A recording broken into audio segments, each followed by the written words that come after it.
C'est complètement différent. En fait, c'est s'adapter. Tu sais, j'ai vraiment compris ça, c'est que parfois on a des objectifs, on veut mettre en place, mais on ne s'attend pas à des blocages. Absolument. Voilà, tu peux être malade une semaine, tu dis, mince, j'ai perdu une semaine. Voilà, il peut avoir les enfants malades, il y a ci, il y a Ah, là. c'est pas acquis, hein. Et là, On tu sait dis, pas, hein. ah ouais, ça, j'ai pas prévu. Des fois, tu es là, tu veux partir le matin, tu as des rendez-vous et on t'appelle, on dit, l'enfant est malade, je ne peux pas le garder à l'école. Tu dis, C'est ah ça. ouais, ça change tout. Et Ça c'est là où change des tout. fois, c'est dans ces moments-là, on doit apprendre à lâcher prise. Et moi, je me souviens qu'avant, quand j'étais petit, j'avais des difficultés parce que moi, j'étais buté. Quand je voulais faire quelque chose, le samedi, on devait aller là avec les parents. Il ne fallait pas changer mon programme. C'est Et clair. du coup, je faisais des crises. Je n'aimais pas. Tu vois, j'étais comme un enfant gâté. Il fallait que ça soit comme ça Il le fallait que ça samedi. soit comme ça. Ouais, ouais. Moi, j'ai un fils qui est comme ça aussi, qui a 12 ans. Et Bon, lui, quand il a un truc dans sa tête, c'est ça, en fait. voilà. Sinon, Mais c'est ça dégénère. normal. C'est l'âge. Mais après, tu Je parle vois, de toi, oui. Il dit, hé. on parle de Bon, toi. venez, venez, vous allez dire bonjour au coach. Bonjour, hein, pas de grimace. Ah, pardon, je vais enlever les écouteurs.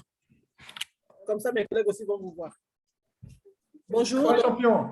Lui, il s'appelle Raphaël. Tu dis Ça va, bonjour. Raphaël? Non, Yohan, on ne voit pas Raphaël. Voilà. Ça, c'est Raphaël alors. C'est mon fils. 8 ans. Il aura 8 ans en novembre. Wow, c'est un grand garçon. Ah, c'est bon, merci, au revoir. Donc, celui dont je parle, il est là, c'est Yohan. Salut. Il a Johan, 12 ans. tu as 12 ans, toi? Et il dit bonjour. Il a dit quoi? J'ai Mais pas entendu. il n'a pas 11 ans, il a 12 ans. Il est Vous grand. pouvez répéter, s'il vous plaît? T'es grand garçon, toi. T'es grand garçon, toi. Oui, oui. Et vous, beau gosse? Et vous, beau gosse. N'importe quoi, il n'y a pas de respect. Hein. C'est mon coach. Camille, viens dire bonjour parce que je suis en Oui, formation. j'ai dit beau. Merci, au revoir. Dépêche-toi.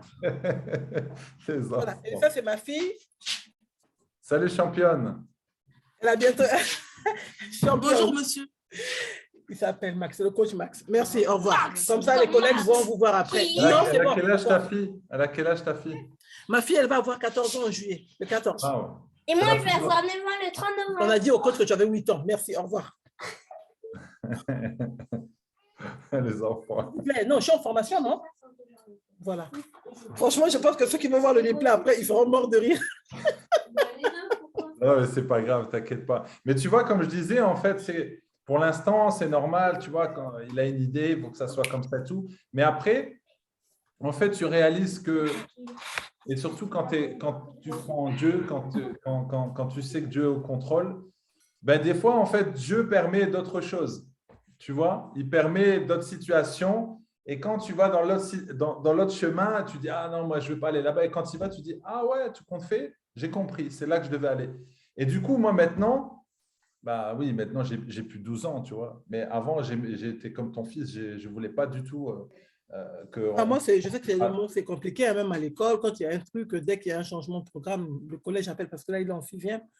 Le collège appelle, donc du coup, je me dis, quand je vois le numéro, je me dis, mais qu'est-ce qu'il a encore fait? Bon, Ouais. parfois, ce n'est pas forcément pour ça, mais voilà, il y a du stress quand même au quotidien et tout. Parce que lui, il est vraiment hyper actif aussi. Donc, du coup, c'est quelqu'un, vraiment, il y a trop d'énergie. Il faut vraiment le canaliser. Et Ouais, ça nous prend de l'énergie aussi déjà. Donc. Mais il va apprendre. En fait, tu sais, la vie nous apprend beaucoup de choses. Dieu nous apprend beaucoup de choses. Donc, moi, mes enfants, je leur dis toujours, vous allez voir. Vous allez voir, parce que on a trop de confort ici, tu vois, en Europe. Et c'est pourquoi, à cause du confort, on ne réalise pas les grâces qu'on a. On ne réalise pas qu'on peut manger tous les jours. On ne réalise pas qu'on n'est pas dans un pays en guerre. On appuie sur la télé, on ouvre le frigo, on a à manger, tout ça. Et c'est pourquoi, en fait, après, on a des difficultés à accepter certaines choses. Tu vois, moi, mes enfants, j'essaye de les mettre dans l'inconfort exprès, tu vois, pour qu'ils puissent comprendre ce que c'est la vraie vie. C'est pourquoi Dieu nous permet des épreuves, pour qu'à travers ces épreuves, on persévère, parce que c'est souvent dans ces moments-là qu'on cherche Dieu. C'est souvent dans ces moments-là qu'on commence à prier plus intense, tu vois. Et c'est pourquoi des fois, Dieu nous met des personnes qui vont nous critiquer, nous juger, parce que c'est à travers ces épreuves-là qu'on va commencer à prier, intercéder. Mais quand tout va bien, tu te dis, à quoi ça sert de prier? Je me lève le matin, bon, je fais ma petite prière, je vais au travail et tout. Mais c'est dans ces moments-là. Et les enfants, ils vont apprendre. Les enfants, ils vont apprendre ce que c'est l'humilité, ils vont apprendre ce que c'est la discipline, la rigueur. Ça fait mal, hein, mais c'est comme ça, en fait, que Dieu agit. Tu vois, moi, j'étais complètement têtu, j'étais mauvais garçon, mais à un moment donné, voilà, on apprend ces choses-là, tu vois, donc ça viendra. Et c'est ça, en fait, anticiper, tu vois. On veut partir dans un sens, mais voilà, avec le Seigneur, c'est pas toujours dans le sens qu'on a prévu. Ah oui, tout à fait. Les plans, comme on dit, hein, nos plans ne sont pas les plans de Dieu. Hein, et puis, exactement. ce que Dieu a prévu pour nous, c'est meilleur. C'est ça. C'est pour ça, les exercices, vous les faites, je ne vais pas dire tranquillement, mais à votre rythme. Mais il faut surtout aller jusqu'au bout, il faut surtout continuer. Et puis voilà, après, de toute façon, on en parle, on discute. Et voilà. Moi, c'est pour ça que je ne veux pas avoir trop de personnes pour pas qu'après, on soit trop perturbé. Mais voilà, c'est les choses. Hein. En tout cas, même moi, de mon côté, je dois lâcher prise. Si ce soir, là, on n'est qu'à deux, on n'est qu'à deux et puis c'est tout. Voilà. Après, je rappelle toujours les règles. Je rappelle toujours qu'il y a l'engagement. Je rappelle toujours qu'il y a la discipline, il y a le respect. Il ne faut pas oublier ces choses-là parce que l'ennemi vient toujours nous saboter, nous mettre de la fatigue, de la paresse, des blocages ici et là. Et c'est là où, quand tu as un mental fort, tu te dis non, je me laisse pas faire, je me laisse pas avoir. Parce que c'est ça, en fait, tu vois le temps, comment il passe vite, tu vois comment on veut nous prendre notre temps, on veut nous prendre notre destinée, on veut nous prendre en fait nos rêves. Tu vois, l'ennemi vient tuer nos rêves. Et parfois, c'est même les parents, parfois, c'est même les gens qui sont autour de nous qui, par leurs paroles, peuvent tuer nos rêves. Moi, je dis toujours en fait que les gens qui te disent c'est impossible, en fait, ils ne parlent pas de tes limites, ils parlent de leurs limites. Tu vois? Les gens qui te disent que c'est impossible, en fait, ils parlent de leurs limites et non des tiennes. Tu vois? C'est souvent comme ça. Les gens autour de toi, ils vont te dire « Ah, mais ne fais pas, tu ne pourras pas le faire, et si, et là. » Mais en fait, ils parlent de leurs croyances. De leurs croyances, oui. Les croyances limitantes, oui, c'est ça. C'est ça. Les gens veulent nous limiter, mais c'est pour ça c'est important d'être bien entouré, avoir des bonnes personnes. Moi, personnellement, je n'ai pas énormément d'amis, mais les personnes que je côtoie, eh ben, ce sont des gens qui, enfin, en tout cas, ceux qui m'aident, ce sont des gens qui ne rigolent pas avec moi. Et moi, je leur dis, hein, avec moi, il ne faut pas rigoler. Il faut être cash. Hein. Bien sûr. Tu vois? Et donc, du coup, j'ai du mal à en trouver. Non, mais c'est important parce que c'est vrai qu'on a des gens, parfois, on a tendance à voir des gens qui nous disent ce que nous, on aime entendre, mais ça ne nous aide pas, en fait. Voilà. Plus on a ce genre de personnes, du poil. Ouais. On ne change pas, exactement. On ne change pas. On pense qu'ils nous aiment. Par contre, ce sont les mêmes, dès qu'on va déconner ou dès qu'il y aura une erreur, ben, ça va nous retourner dessus, en fait. Pourtant, ce sont les mêmes personnes qui nous donnaient des conseils. Et justement, ce que tu dis, c'est très important, coach, parce que je rends grâce à Dieu, parce que c'est vraiment important ce que tu viens de dire. J'ai un ami, justement, avec qui on était à l'école et qui a une association. Il est journaliste. Donc, il y a une association et il avait déjà créé un bureau dont moi, je fais partie. Et au début, comme on dit, quand tu as ta vision, si c'est ta vision, tu verras que jour et nuit, tu vas vraiment bosser là-dessus. Par contre, quand c'est quelqu'un qui sait qu'il n'a pas l'intérêt à voir là-dedans, il peut ne pas être motivé. Et ça fait quasiment 1 an qu'il a fait rentrer les papiers à la préfecture. Je n'ai pas arrêté de le harceler pour ça.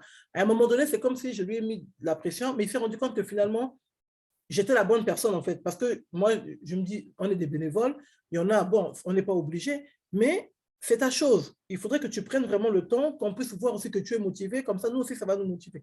Donc, je n'ai pas arrêté de le harceler. Et aujourd'hui, il me disait que finalement, je pense que je vais passer ça en fondation parce que c'est vrai, tu n'as pas besoin des autres et au moins, voilà, tu peux être seul, tu peux nommer quelqu'un directeur ou une femme directrice, peu importe. Et quand tu veux faire quelque chose, si tu as tes sous, tu donnes. Si tu veux faire un appel aux dons, tu fais. Je dis, mais justement, c'est pour ça que moi, personnellement, je suis partie dans ce sens-là.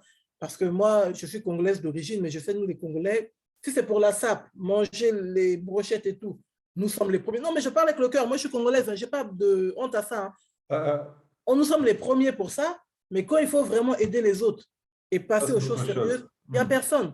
Là, regarde, il y a beaucoup d'associations. Nous sommes arrivés, je suis allé avant-hier faire un don de kit de toilette aux étudiants congolais arrivés d'Ukraine. Mais on a beaucoup d'associations. C'est là qu'on devait se serrer la main et on devait tous cotiser même 10 euros, 10 euros ou 30 euros, peu importe, même 5 euros, 5 euros, faire une cagnotte. Bon, c'est vrai que ça a été fait par certaines personnes, mais il y en a qui l'ont fait, mais c'est parti où? On ne sait pas où est-ce que l'argent est parti. Mais il y a des femmes qui ont été violées. Ils n'ont pas encore vu le médecin. Il y a des filles, hein, mais quand je te dis, c'est des filles qui font médecine. 26, 24, 27 ans, elles font la médecine en Ukraine. Elles n'ont pas encore fini. On les a abandonnées. Pourquoi? Alors qu'il y a d'autres communautés, ça bougeait, ça bougeait, ça bougeait. Ah, waouh, tu vois. C'est incroyable. Ce n'est pas parce que ta soeur n'a pas été violée que tu as entendu qu'il y a la soeur de l'autre qui a été violée, tu t'en fous.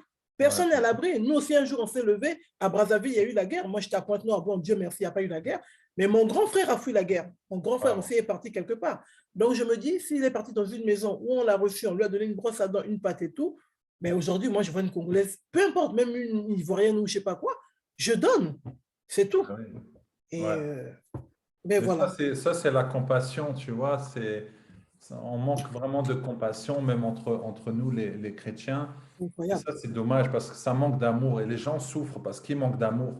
Donc, du coup, ils ont beaucoup d'amertume, de colère parce qu'on les a frustrés, on les a critiqués, on n'arrive pas à pardonner. Il y a tout ça, en fait, tu vois. Le manque d'amour vient d'un manque de pardon. Et si tu ne pardonnes pas, alors tu es prisonnier. Et on n'a pas la paix quand on est en prison. C'est ça. Exactement. Et Dieu, comme a dit le pasteur Marcelo aujourd'hui, Dieu bénit les temples, mais il ne bénit pas les prisons. Donc, Absolument. ça veut dire, si tu demandes pas, si tu pardonnes, tu deviens un temple. Un temple. Tu deviens saint, le Saint-Esprit en toi. Mais si tu ne veux pas pardonner, tu es un prisonnier, tu as l'amertume et forcément tu es dans le péché. Et comme tu es dans les péchés, alors Dieu n'est pas avec toi. C'est ça. Mais tu es chrétien. Je vais à l'église, j'avais ma grosse Bible, je collais les versets, je suis bien sapé. Ouais, c'est bien. Absolument, Bien on aime dansé. ça. Magnifique, ok. Tu vois, comme les gens me disent, mais toi, tu mets pas de costume, tu es en t-shirt, tu es comme ça. J'ai dit, c'est pas l'extérieur le plus important. C'est Moi, ça. je préfère être propre à l'intérieur pour être propre à Exactement. l'extérieur que de montrer que, tu vois, bon, après, on comprend que certains aiment ça, tu vois, et je Absolument. peux comprendre, mais c'est pas ça le plus important. Le plus important, c'est l'intérieur, c'est ça Exactement. c'est ce qui sort de notre bouche. Et l'attitude, en fait, parle. Quand quelqu'un parle, quand quelqu'un agit, tu vois, en fait, toutes nos actions qu'on a au quotidien, c'est toujours dirigé par nos pensées, par notre cœur. Quand tu vas dans la rue, tu vois quelqu'un qui est un SDF, si tout de suite tu vas aller vers lui, tu as envie de l'aider, tu le regardes, tu as compassion, ça veut dire déjà dans ton cœur, il y a eu ce travail. Mais bon, on voit un peu la réalité, hein. Tu vois que, bon, malgré tout, moi, quand je suis allé à Kinshasa, j'avais vu des fous passer, hein. Il y avait un fou qui passait. Celui avec qui j'étais, en plus, bon, il est responsable de l'église et tout. Lui, il trouve ça normal, tu vois. Et moi, j'ai dit, eh, t'as vu le fou là? Il me dit, oui, mais ici, il y en a beaucoup à Kinshasa. J'ai dit, mais moi, ça me choque. Normal, quoi. Et je le regardais comme ça. Il parlait tout seul. Ah, j'ai prié, j'ai dit, Seigneur, aide-le. J'avais envie de parler avec lui, mais en même temps, bon, il était vraiment fou, tu vois. J'ai dit, bon, on ne sait pas comment il va réagir, ouais. Voilà. Mais je le regardais, tu vois, je voulais qu'il me regarde et peut-être que, bon, après, j'ai prié en silence et tout, mais ça me faisait mal au cœur. Et traverser la rue comme ça. Et tu voyais qu'il était fou, mais quand il traversait la rue, tu voyais qu'il regardait quand même les voitures. Tu te dis, c'est particulier quand même. Ouais, mais c'est ça. Tu vois, tu te dis, il est fou, mais en même temps, quand il traverse, il n'est pas si fou que ça parce qu'il regarde les voitures. Tu vois, s'il est vraiment fou, il traverse, quoi. Exactement. Donc, c'est là que l'ami me disait, tu vois, Max, il dit, il y a quand même sa conscience qui est là et il n'y a personne pour l'aider. Il est fou, il se balade nu, personne ne l'aide. Normal, quoi. Ce genre, il y a beaucoup de fous, on est habitué. C'est triste, hein. Une fois, j'avais vu un reportage où il y avait un monsieur, je crois que c'est un pasteur. Lui, son ministère, c'était d'aller aider les fous dans la ville. Lui, il allait et il est lavé. Il est lavé carrément et il est nettoyé, coupé les cheveux. Et alors, au début, tu vois, c'était les rebelles, ils ne voulaient pas, donc ils étaient plusieurs. Il les lavait, les nettoyait, tac, tac, tac. Il mettait de l'eau comme ça sur lui, savonnait et tout. Et après, en fait, il priait pour lui. Et puis, tu voyais l'évolution des fous. Oh, c'était beau. Wow. Je me suis dit, ça, tu ne fais pas ça comme ça. Là, c'est vraiment un appel. Et c'est là qui est important, en fait, tu vois, dans notre vie avec le Seigneur, c'est qu'on a tous un appel. Et avec notre appel, on a des capacités. On a l'onction qui va avec. C'est ça. Tu vois? Mais pourquoi les chrétiens sont frustrés? Parce qu'ils ne connaissent pas leur appel. Ils ne savent pas pourquoi Dieu les a créés. Ils font leur travail, tout ça. Mais après, il y a plus. Tu vois, c'est pour ça, en fait, la formation, elle aide pour découvrir ses dons et ses talents. Comme ça, tu es très précis dans ce que tu veux faire. Et du coup, tu te dis, non, je dois utiliser ces dons pour la gloire de Dieu, pour aider les gens, pour soutenir les gens. Tu vois, et c'est ce que je donne toujours mon exemple. J'ai le don d'encouragement et le don de foi. Et ces deux dons sont très précieux. Donc, quand je vais dans une église, je leur dis, voilà les dons que j'ai, donc où je peux l'utiliser. Tu vois, encore aujourd'hui, j'ai parlé avec un frère, il m'a dit, ah, si tu as besoin, moi, je t'invite dans une réunion de prière, tu viens et puis tu amènes la parole. J'ai dit, oui. Amen. Tout de suite, moi, ça me réveille. Parce que Tout à fait. Voilà. Mais si on me dit, assis-toi là, tu ne fais rien, tu vois, c'est ça, en fait. C'est ton don qui va toujours te pousser à poser des actions. Celui qui a la compassion, tu vois, ou qui a le don d'écoute, il a envie de parler aux gens et il est prêt à écouter les gens pendant 1 heure, 2 heures, 3 heures, tu vois. Et toi, tu es là, tu te dis, mais comment tu arrives à faire écouter les gens pendant 3 heures? Mais la personne, elle a le don d'écoute. C'est vrai que pas un effort. c'est important ce que tu dis parce que justement, par rapport aux sœurs qui sont arrivées d'Ukraine, là, bon, vu que je pense que le fait d'avoir parlé à quelques personnes, vu que personne ne les a emmenés voir un médecin, personne ne s'est manifesté, du coup, elles n'osent plus en parler. Mais moi, je me suis dit, si je peux me rapprocher d'elles et de leur parler, parce que quand je suis partie, en plus, vendredi, il pleuvait, mais quand je dis il pleuvait des cordes, je me suis dit, mais c'est quoi? Est-ce qu'on peut avoir une pluie comme ça quand on va faire un don? Il pleuvait des cordes, donc même monsieur qui était là, c'est-à-dire mon mari était là, mais il s'est dit, bon, allez, tu me fais pitié, je vais te déposer. Donc, il m'a accompagné et tout, avec ma belle-sœur, nous sommes allés déposer les dons. Ouais. Et dans la foulée, dans la précipitation, bon, comme je n'étais pas très sûr qu'il allait nous déposer, j'ai oublié les Bibles. J'avais 5 Bibles. Il y avait 5 étudiants. Vu que moi, la fondation que je vais créer, ce sera pour but non seulement de venir en aide aux familles démunies, mais d'évangéliser. Donc, il y aura des partages de Bibles. Je suis en train de me former pour apprendre justement à enseigner parce que voilà, j'aime partager, quoi. Donc, du coup, je me dis, si je peux apporter un message d'encouragement, ça peut être bien. Et donc, quand je suis arrivée là-bas, ils ont dit, oui, mais maman, pourquoi tu es venue sans la Bible? Ça m'a tellement fait mal. Je me suis dit, mais pourtant, j'avais 5 Bibles. J'avais 5 Bibles. Je te jure, coach, au moment où les Bibles étaient là, j'ai commencé à renverser tout dans ma chambre. J'ai tout renversé, tellement j'étais en panique. Je fouillais partout. Je ne voyais pas les Bibles. Donc, c'est ce matin, quand j'ai commencé à ranger la chambre, c'était juste au coin, par terre. J'avais mis ça pour ne pas que j'oublie. Mais j'étais tellement, je ne sais pas si c'est peut-être la panique ou le fait d'être pressé. J'ai tout renversé. Ma chambre, c'était limite le ghetto. J'ai tout renversé partout. Et je n'ai pas vu les Bibles. Et bon. Mais au moins, je rends grâce à Dieu parce qu'ils ont manifesté l'envie d'avoir une Bible. Ils ont dit, on a la Bible sur Internet, mais ce n'est pas pareil. Quand tu lis, tu touches et tout. Moi, personnellement, je suis à l'aise avec les Bibles papier. J'ai plusieurs versions de Bible. Je préfère avoir, même mes enfants, ils ont chacun 3 Bibles. Lui, second, parole de vie et le Sommeur. Je me suis arrangé à ceux qui puissent lire des versions différentes, comme ça, ils vont comprendre. Donc, je repars vendredi prochain, je vais leur apporter les Bibles. Et il y a d'autres étudiants aussi qui ont besoin des kits et tout, donc je vais leur donner des kits. Non, c'est bien, c'est bien. Ça, c'est vraiment important, ce que tu dis, ce que tu fais, parce que les gens, ils ont besoin, et c'est ça. Tu sais, on a les dons, le don que Dieu nous a donné, c'est ce qu'il y a de plus précieux. Et c'est le cadeau qu'il nous a donné, ce potentiel, ces dons. Et pour lui faire vraiment un cadeau en retour, c'est d'utiliser les dons qu'on a. Mais des fois, les gens ne te comprennent pas. Ils vont dire non, mais ne fais pas si, fais pas. Toi, du moment que tu le fais, tu es à l'aise, tu as envie de le faire, alors fais-le. Et si tu trouves des gens qui ont le même don que toi, ou la même foi, la même envie, alors fais-le. Parce que toi, ça te fait du bien, c'est comme ça que tu es utile.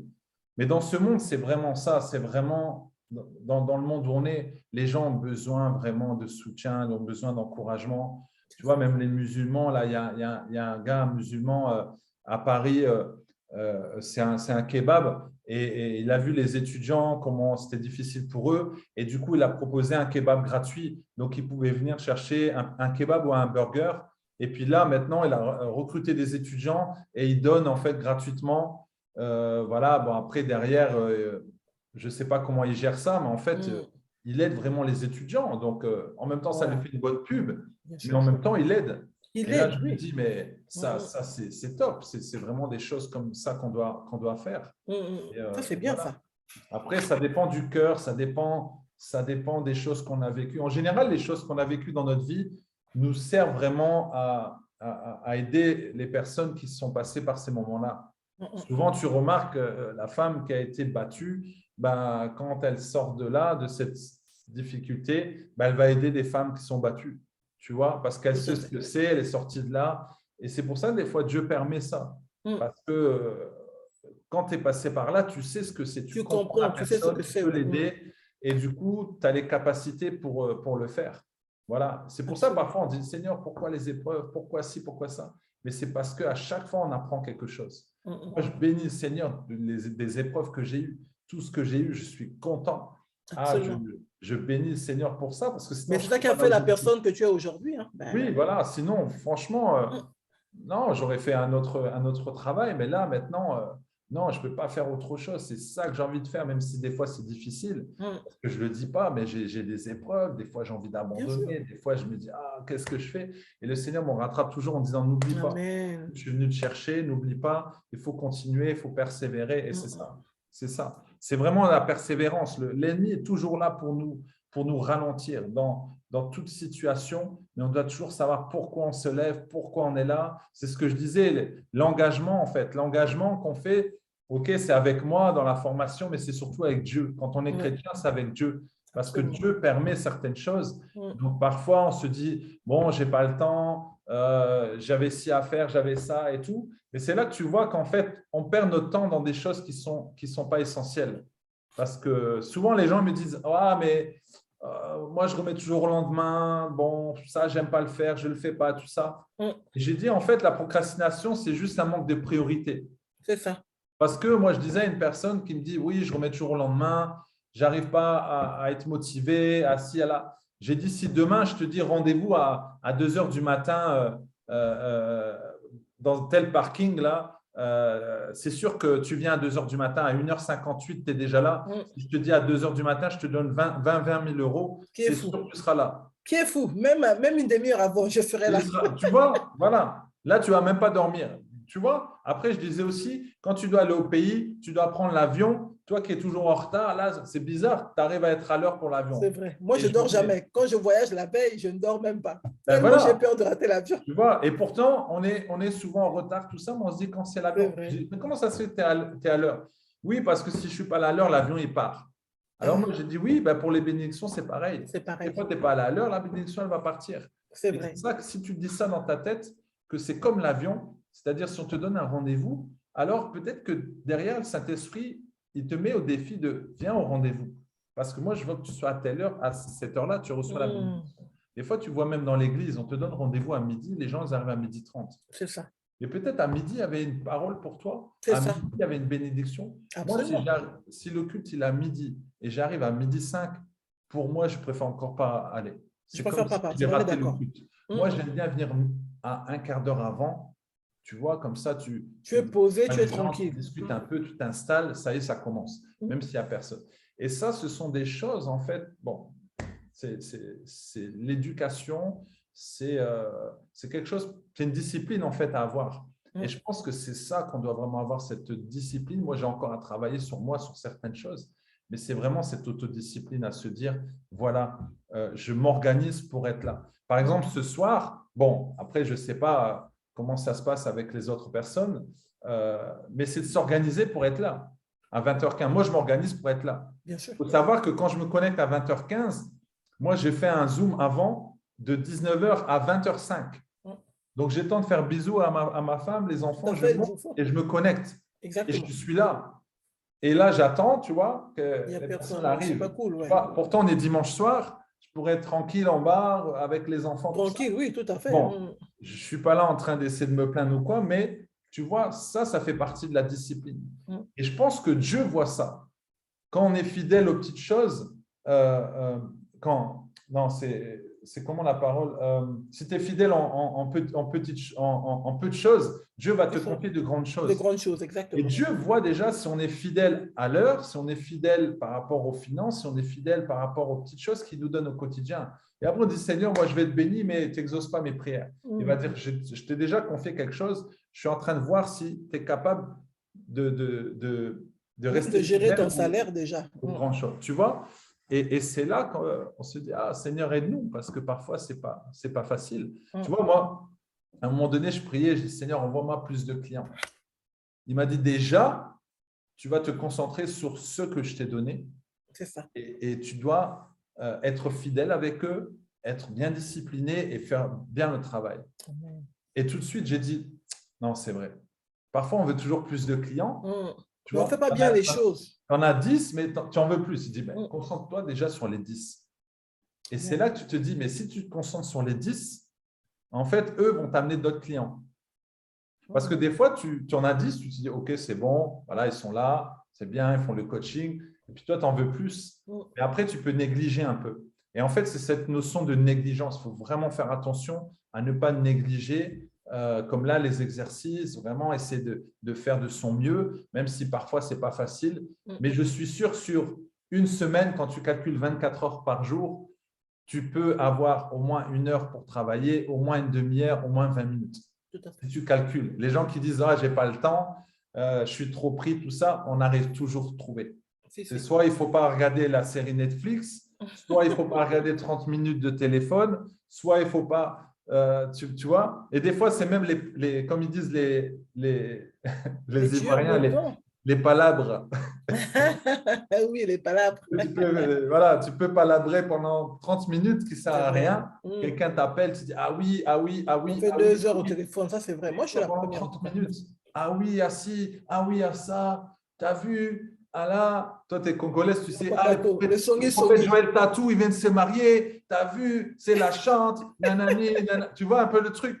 Ah, mais avant, il était marié avec. Donc, comme il s'est remarié, il a commis un adultère, baba, baba, baba. Tu vois sur les réseaux. Vraiment, oui.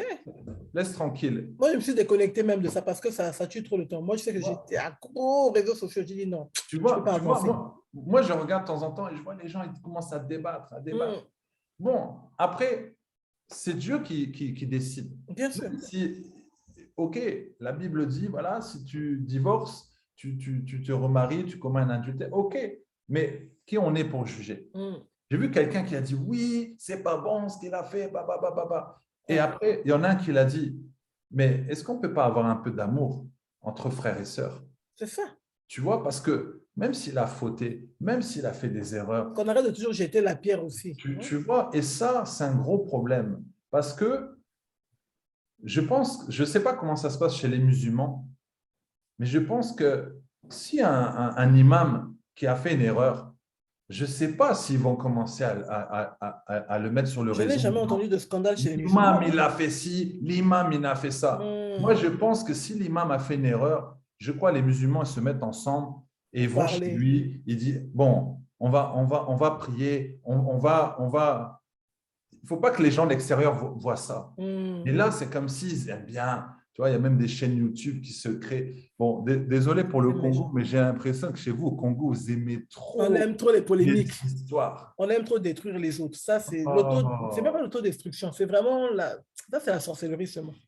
En tout cas, on n'aime pas voir l'autre évoluer. Moi, c'est le constat que j'ai fait. On n'aime pas voir l'autre évoluer. Mais comment ça se fait? Comment ça se fait? Bon, je ne sais pas comment ça se passe dans les autres communautés, mais comment ça se fait? C'est triste. Ouais, au Congo, c'est fort. Je ne sais pas comment qualifier ça aussi, mais c'est énorme.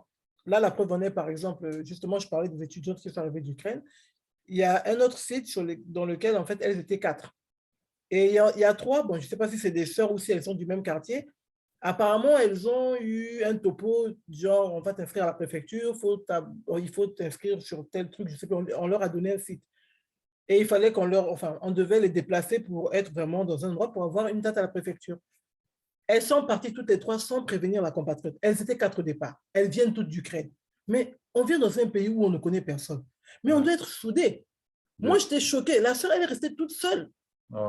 Elle a sa carte d'étudiant, elle a ses trucs. Dieu merci, heureusement, qu'au moment où les tirs ont commencé, je pense qu'il y a quelqu'un, en tout cas, il y a une personne qui est à l'étranger qui lui a envoyé un peu de sous. Donc, elle a un peu de monnaie ukrainienne. Elle est venue, donc je lui ai dit, écoute, garde ça, comme ça, parce que c'est un peu comme le dollar, ça baisse, ça monte et tout. Je lui ai dit, quand tu verras que le taux sera bien, bon, tu pourras changer ça. Mais la pauvre, elle est perdue. Elle dit, moi, je ne refuse pas, je peux faire comme tout le monde. S'il faut marcher, je marche. S'il faut la 4 pattes, je marche à 4 pattes. Ils l'ont abandonnée. Et elles étaient 4 au départ. Donc là, la go, elle est là. Elle veut voir un médecin. Il n'y a personne. Il faut qu'elle aille voir, je ne sais pas, les trucs pour la préfecture. Elle ne sait pas quoi faire. On ne lui dit rien. Elle est là, logée, nourrie. On lui donne de quoi se laver. Ça s'arrête là. Il n'y a pas que ça, en fait. Parce que c'est des gens qui étaient en train d'étudier. Il faut qu'on puisse les inscrire à la préfecture pour qu'elles puissent continuer les études ou bien reprendre l'année. Ce n'est pas grave. Donc, je suis d'accord avec toi, mais bon, en tout cas, il faut continuer à prier et puis voir ce que nous, on peut faire. Tu vois, ce qui est vraiment important, c'est que c'est toujours garder son cœur, en fait, protéger son cœur. Ça, c'est quelque chose que je dis tout le temps. C'est important, ouais. Tu vois, comme dit la Bible, que ton cœur ne se trouble point. Mm. Tu vois, de ne pas rentrer dans ce jeu, de se dire, OK, il y a ça. Bon, Seigneur, qu'est-ce que moi je peux faire par rapport à ça? Si tu peux faire quelque chose, tant mieux. Mais tu vois, il ne faut surtout pas rentrer dans le jeu, commencer Parce que des fois, on peut critiquer facilement, juger, les gens ils t'appellent et te disent, ah, regarde, il y a ci, regarde, il y a ci, regarde, il y a ça. Mais il faut vraiment laisser parce que ce n'est pas bon, en fait, C'est pas bien, ouais. de maudire. Des fois, tu peux maudire un frère et lui, ça va être un futur orateur, un prédicateur, un oint de Dieu. On ne sait pas, en fait. Tu vois ce que peut devenir la personne. Donc, c'est vrai qu'il faut faire très attention, c'est de remettre à Dieu en disant, Seigneur, c'est toi qui juges. Parce qu'on sait que même quelqu'un qui a fauté, qui est dans le péché, Dieu peut faire grâce 1 minute avant qu'il meure. Tout à fait. Tu vois, les gens disaient, ouais, mais lui, il est parti, mais c'est un païen, il ne connaît pas Dieu, si elle est là, mais Dieu fait ce qu'il veut. Dieu fait ce qu'il veut. Hein. Et il fait ce qu'il veut aussi avec nous. C'est que du jour au lendemain, tu es loin, tu es connu, tout, mais boum, du jour, voilà, en une fraction de seconde, tu peux tout perdre. Bien sûr. Moi, j'ai un ami comme ça qui m'avait dit ça. Lui, il est pasteur, tu vois, et il a déconné, il avait l'onction vraiment. Quand il priait, boum, les gens tombaient, c'était fort, c'était puissant et tout. Il a dit, il a déconné. Et là, Dieu lui a enlevé l'onction. C'était fini. C'était fini. Et là, il a dit non, non. Il a demandé pardon, s'est repenti. L'onction est revenue. Et là, il a dit maintenant, je fais très attention à ce qui sort de ma bouche, à ce qui sort de mes pensées. Et nous, en tant que chrétiens, on doit faire attention parce que les gens nous voient de l'extérieur. Tu vois, les gens nous écoutent. Et moi, je sais de mon côté, tu vois, comme je suis vu par les vidéos, tout ça, j'essaie de faire très attention et des fois, ce n'est pas facile parce que tu as les émotions qui viennent, voilà, je dois faire très attention, surtout que moi, j'ai des musulmans qui me suivent, ils sont dans les groupes, tu vois, des fois, j'ai envie de parler plus de Dieu, mais le Seigneur dit non, va doucement parce que si tu parles trop de moi, ils vont fuir. Oui, ils vont fuir. Donc, je reste tranquille, tout ça, mais c'est ça. On doit vraiment faire ce que le Seigneur nous appelle à faire. Amen. Ne pas regarder aux autres, de les bénir. Si on peut les aider, tant mieux. Et c'est ça. Tu regardes les politiciens. Tu vois, là, ils se sont présentés. Mais eux, ils sont insultés tous les jours, du matin au soir. Même quand il y avait les guignols à Canal+, je ne sais pas si ça existe encore, mais ils faisaient les marionnettes. Tu vois, et les caricatures, tout ça. Eux, ils s'en foutent. Eux le savent, en fait, dès qu'ils s'inscrivent en fait, sur les élections, sur les campagnes électorales, dès qu'ils se mettent dedans, ils savent. Il faut être chargé. Qui vont se faire insulter de partout. Bien sûr. Mais eux, ils restent focalisés sur la réussite. Je vais être le premier. Tu vois? Et en fait, c'est là que tu te dis, non, ils sont forts mentalement. Parce qu'eux, ils restent focalisés sur leur objectif. Et nous, en tant que chrétiens, on doit se focaliser sur ce que le Seigneur nous demande de faire. Ça. Tu vois? Parce que si on commence à écouter, on ralentit. Quelqu'un nous appelle, je dois te dire quelque chose, attends, et tu l'écoutes 20 minutes, 30 minutes. Tu as perdu 30 minutes ou tu as perdu 1 heure. Et si tu regardes chaque jour, si quelqu'un t'appelle, tu vois sur la fin de la semaine, tu as perdu 7 heures. Et puis, regarde sur une année, et ainsi de suite. Et puis, quand tu commences à angoisser, à douter, en fait, tu amènes l'amertume. Et si tu amènes l'amertume, du coup, tu es énervé, tu as la colère, tu n'entends plus Dieu, tu ne sais plus où aller et tu perds du temps. Moi, j'ai tellement perdu beaucoup de temps à cause du doute, de l'angoisse et tout ça. Et chaque jour, je cherche la paix pour rester calme. Parce que c'est dans la paix, en fait, qu'on entend Dieu. C'est quand tu es en paix que tu entends Dieu. C'est quand tu es en paix que tu vois les choses différemment. Tu vois, surtout là où tu habites, à Paris, là-bas, il faut vraiment avoir la paix, quoi, parce que absolument. C'est chaud. Donc, quand tu es dans le métro, tu cherches à avoir la paix. Quand tu vas dans le train, tu cherches à avoir la paix. Et moi, chaque matin, ce que je fais, c'est ce que disait Joe Brain, le frère qui est spécialisé dans la neuroscience. Lui, il dit, en fait, il faut associer une émotion avec une situation. Tu vois? Donc, par exemple, tu sais que demain, tu dois prendre le train, tu dois prendre le RER, tu sais que ça va être chargé, tu sais qu'il va y avoir du monde et tu sais que ça t'agace. Alors, tu dois prendre cette situation et tu rajoutes ça à la paix. Tu associes ça avec la paix. Comme ça, quand demain, tu vas aller dans cette situation, la paix va venir automatiquement. C'est pareil pour… Tu m'entends? Vos parlons ne fonctionnent plus. Tu m'entends? Là, c'est bon? Ah, Oui, c'est bon. Et c'est pareil pour une personne. Peut-être que si tu es fâché sur quelqu'un, au lieu de voir cette personne colérique, tu prends cette personne et tu l'associes avec la paix ou avec la joie. Et quand tu vois cette personne en pensée, tu penses à la joie avec la personne. Et quand tu vas la voir, automatiquement, il y a la joie qui va revenir. Parce que le cerveau a imprimé l'image avec l'émotion. C'est trop fort. Hein? Et je pense qu'on doit faire ça aussi avec Dieu. Quand on voit Dieu, on doit l'associer avec amour. Et quand tu penses à l'amour, tu ressens l'amour, c'est à l'intérieur de toi. Là, c'est trop fort parce que en fait, tu vois Dieu comme un Dieu d'amour, on le sait. Mais quand tu vis ça, en fait, automatiquement, il y a quelque chose qui se passe.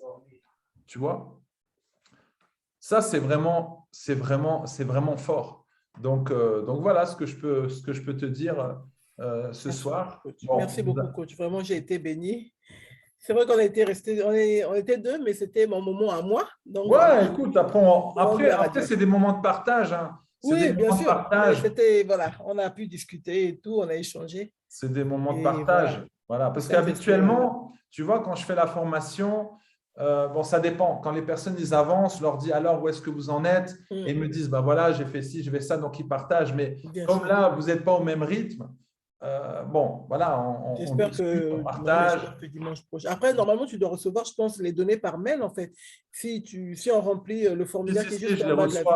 reçois. Ouais, je les reçois. D'accord, Ouais. ok. Après, le plus important, c'est vous. C'est pour ça, moi, j'aime savoir comment tu avances. Bon, bah, comme là, tu vas faire la roue de vie.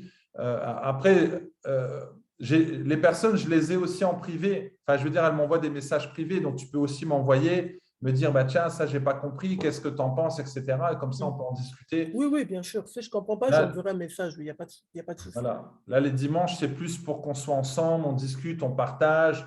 Bon, voilà, on s'exhorte et on s'encourage. Donc voilà. Mais c'est vraiment important, comme je t'ai dit, c'est vraiment rester focalisé, rester focus sur ce que tu dois faire, ce que le Seigneur te demande de faire, et puis d'avoir la paix, de protéger son cœur. Et quand on sent qu'on est un peu troublé, bah, c'est d'associer l'émotion positive avec la situation. Tu les mets en deux, et là, ça va beaucoup mieux. Ah ouais, ça, c'est vraiment la clé pour même pardonner quelqu'un, tu vois. Parce que quand tu vois quelqu'un qui t'a offensé, tu penses à lui, tu dis, tu as de l'amertume qui vient. Et donc, ça, c'est important. Ouais, ça, c'est la clé. Tu peux même partager ça avec les enfants, tu vois. Tu peux leur dire, voilà, quand vous avez quelqu'un qui est énervé, qui vous insulte, si tu es en colère contre lui, alors tu dois l'associer avec une autre émotion. Et du coup, ça t'aide vraiment à avoir la paix, ça t'aide à avoir la joie. Tu vois, souvent, quand tu pries comme ça, on te dit, bah voilà, ferme les yeux et concentre-toi sur le Seigneur, concentre-toi sur Dieu. Et en fait, c'est se concentrer sur l'amour, en fait, tu vois, sur la paix. Et automatiquement, tu le ressens. Parce que l'être, il est émotionnel. Donc voilà, donc le Saint-Esprit agit avec nos émotions. Tu vois, on voit bien, dès qu'il y a quelque chose qui se passe, une critique, tout de suite, ça nous énerve. Tout de suite, on commence à s'énerver, on commence tu vois, ça réveille à l'intérieur. Mais plus tu travailles sur ça, plus tu travailles à avoir la paix. Donc, dès qu'il y a une critique, toi, tu restes calme, tu restes posé. Tu vois, et ça, on ne nous l'apprend pas. On ne nous l'apprend pas, oui, ça c'est vrai. Hein. Tu vois, on nous dit, oui, mais tu dois pardonner. Oui, tu dois, mais j'arrive pas. Mais non, bon. on pardonne avec Demande une au Seigneur, il va t'aider. Hum. Demande au Seigneur, il va t'aider. Bon, il faut aller plus loin. C'est vraiment dans notre tête. C'est comment on voit les choses. Parce que la personne, tu dis, ah, ton mari qui t'a fait du mal, comment tu ressens? Ah, moi, je sens de la colère. OK, alors on va changer ça. Maintenant, tu penses à ton mari, mais tu mets amour. Ah, j'arrive pas. Mets amour. Pense à amour pour ton mari. Et là, la personne, elle est obligée. Elle ne peut plus, comme je lui dis, fixe ton regard sur amour. Du coup, elle n'est plus sur colère. Parce que tu ne peux pas fixer les choses. Tu ne peux pas regarder l'amour et la colère en même temps. Tu dois choisir. C'est ça. Il faut choisir. Ouais. C'est ça, en fait. Quand quelqu'un choisit Jésus, il ne peut pas choisir le diable en même temps. Exactement. Tu ne peux pas regarder devant et le passé. Mais il y a des gens qui regardent toujours derrière. Quand ils marchent comme ça. Tu vois. Mais si tu regardes derrière, tu vas être… tu vas même te cogner. Tu ne vois pas là où tu pars déjà. Tu vas te cogner et tu vas être changé en statut de sel. À la femme de l'autre, voilà ça. La femme de l'autre. Tu vas avoir du sel dans les yeux, ça va piquer, tu ne vas plus rien voir. En fait, c'est ça. Tu regardes derrière, tu ne bouges plus. Tu dis, ah, mais pourquoi tu regardes derrière? Derrière, c'est fini. Quand tu roules, quand tu vas passer le permis, tu vas voir que tu regardes devant Le pare-brise, il est grand, Il est mais grand. le rétro, il est tout petit. Donc, des fois, C'est tu ça. jettes un coup d'œil, tu vois, de passer, tu regardes un peu de temps en temps, tu vois, pour voir voilà, pour te rappeler d'où tu viens, mais tu regardes devant. Tout à fait. C'est ça. Hein. Et voilà. Et voilà. Voilà ce que je peux te dire. Merci beaucoup, coach. J'ai été béni ce soir. Je rends gloire à Dieu. Donc, voilà, là, les enfants sont partis au lit. Là, j'attends qu'ils dorment vraiment. Ah, Parce ok, qu'ils sont comme encore en ça, tu train vas de faire faire les exercices. Oui, Ok, je vais être un peu plus calme. Et puis, comme papa est rentré, donc du coup, ça me voilà. permettre… Non, ben, fais les exercices et puis voilà. En tout cas, on reste en contact dans le groupe. Oui, Et puis, d'accord. bon, en tout cas, les exercices sont toujours là. À vous de Oui, le c'est là, faire. oui. De toute façon, non, moi, ce soir, je vais me connecter. Donc, j'aurai terminé de faire ce que j'ai à faire. Je vais me connecter. Je vais me prendre au moins un bon 2 heures dessus. Ouais, c'est bien. Ouais. Non, non. Ben, c'est cool. Ça marche. Et puis, voilà, normalement, tu devais avoir mes réponses ce soir. Ouais, ben, je regarderai alors. Dès que tu as Ok. fait, tu m'envoies un message privé ou tu peux même envoyer dans le groupe. Comme ça motive les autres aussi. Oui, mais voilà. Ben, après, je vais envoyer demain matin parce que je vais les faire un peu tard, quoi, le temps que je termine mon repassage et tout. Donc, Ouais, je ne vais ça pas marche. déranger parce qu'il y en a parfois qui dorment, parfois qui sont à côté de leur téléphone. Donc, j'évite souvent. Ce n'est pas tout le monde qui a le réflexe de mettre le téléphone en sourdine. Moi, perso, je mets en sourdine, mais ce n'est Ah pas tout oui. le monde en fait. Moi, je l'éteins en général à 20h30, 20h45. Ah, Moi, il voilà. est éteint complètement. Ah, mais ça, c'est bien. Mais il y en a, par exemple, non, moi, il n'est pas éteint, mais je le laisse à côté. Donc, Ouais, tu le laisses à côté. Bon, par contre, il ne faut pas dormir avec. Hein. non, je ne dors pas avec. Ça m'est déjà arrivé de dormir avec. Je suis Ah ouais, non, un c'est pas bon culte pour le et… cerveau. Tu sais, dans la chambre, normalement, il devrait avoir juste le lit, juste l'armoire, forcément, une table de chevet et un livre ou la Bible, tu vois, mais rien d'autre. Il ne devrait pas avoir de télé ni de téléphone. En fait, C'est les vrai. ondes, en fait, attaquent ton cerveau la nuit Ça et ça attaque le cerveau la t'épuise. nuit. Moi, j'ai un ami comme ça, il me dit, je ne comprends pas, je suis toujours fatigué. On a toujours mal à la tête. Oui, c'est À les un moment ondes. donné, on a essayé de trouver tout ça. Et à un moment donné, j'ai compris, en fait, il dormait avec l'iPad et le téléphone à côté, Ah allumé. ouais, Non. ouais, J'ai dit, voilà, d'où vient la fatigue. c'est ça. J'ai dit, c'est ça. J'ai dit, il faut éteindre ton téléphone. J'ai dit, Moi, parce avant, je que l'étais les dit, ondes, je ne la sais pas nuit, pourquoi j'ai repris à l'allumer, mais je vais reprendre à l'éteindre parce que je me dis toujours que, en fait, chaque fois que je me réveille tard dans la nuit, si je ne dors pas tout de suite, j'aurai le réflexe de prendre le téléphone. ouais, Par contre, s'il n'est pas à côté, vu que je serai fatigué, je vais facilement m'endormir ou prier. Et c'est ça, c'est mieux. vrai. C'est C'est pour mieux. ça, laisse-le même en bas, tu vois. Laisse-le en bas. De toute façon, Moi, je suis en bon, appartement. Amen, je reçois. Donc, j'aurai une maison. Nous, on est en appart. On est en ah, mais tu appart, aurais une donc, maison. Voilà. amen, Voilà. Mais j'aurai tu la le maison. laisses en fait loin ou tu le mets, tu Même le au mets dans la salon, en cuisine. fait. Donc, Mais voilà, il faut que ça soit un réflexe dans la chambre, comme ça au moins. Parce que le téléphone, ah ouais, nous perturbe beaucoup. Ah, c'est ça, vrai. tu vois, tu parlais de la Bible et tout. Bah oui, la Bible papier, c'est très bien parce que si tu regardes la Bible téléphone, il suffit que tu es à l'église, tu vois WhatsApp, machin. Moi, j'ai toujours tendance à regarder. Et ça, c'est un mauvais réflexe. Donc, la Bible papier, c'est très bien. Voilà. Et c'est de l'autodiscipline. En fait, si tu habitues ton cerveau à agir de cette façon, les choses vont changer. Si tu habitues ton cerveau qu'à telle heure, tu éteins ton téléphone ou tu dors, ton téléphone est dans la cuisine ou autre, tu vois, ça, C'est c'est… ça. Voilà. Tout à Il y a fait. il y a même une amie, ce qu'elle faisait, elle mettait une boîte de chaussures et quand les gens venaient chez elle, ou les frères et sœurs, les cousins, tout de suite, elle prenait les téléphones, elle mettait dedans. Eux, ils savaient quand ils arrivaient chez Tata, il fallait mettre les téléphones pour pas que les ados soient dessus. C'est important, c'est vrai, parce que parfois on est ensemble et tout, mais il y en a qui sont toujours là comme ça avec leur Tu téléphone, vois, quoi. hein. Alors Ouais. qu'on est en famille et tout. Non, ça Voilà, c'est c'est vrai. ça. C'est pas Mais cool. bon, c'est un mauvais réflexe, mais après, il suffit de régler ça, changer ça. Après, ça devient une habitude. Et puis après, voilà, c'est mis en Ça c'est place. vrai. Voilà. Bon, ben, je te laisse alors. Merci, coach. Il n'y a pas de souci. Bonne, Donc, on est ensemble. Bonne soirée on est et bonne ensemble. semaine. Merci. J'envoie les exos ce soir. OK, super. Merci beaucoup. Hein. Merci. Sois Bonne béni. Hein. soirée. Bonne semaine. Allez, Sois ciao, béni, coach. merci. Ciao, ciao. À Ciao, bientôt. ciao, ciao. Ciao.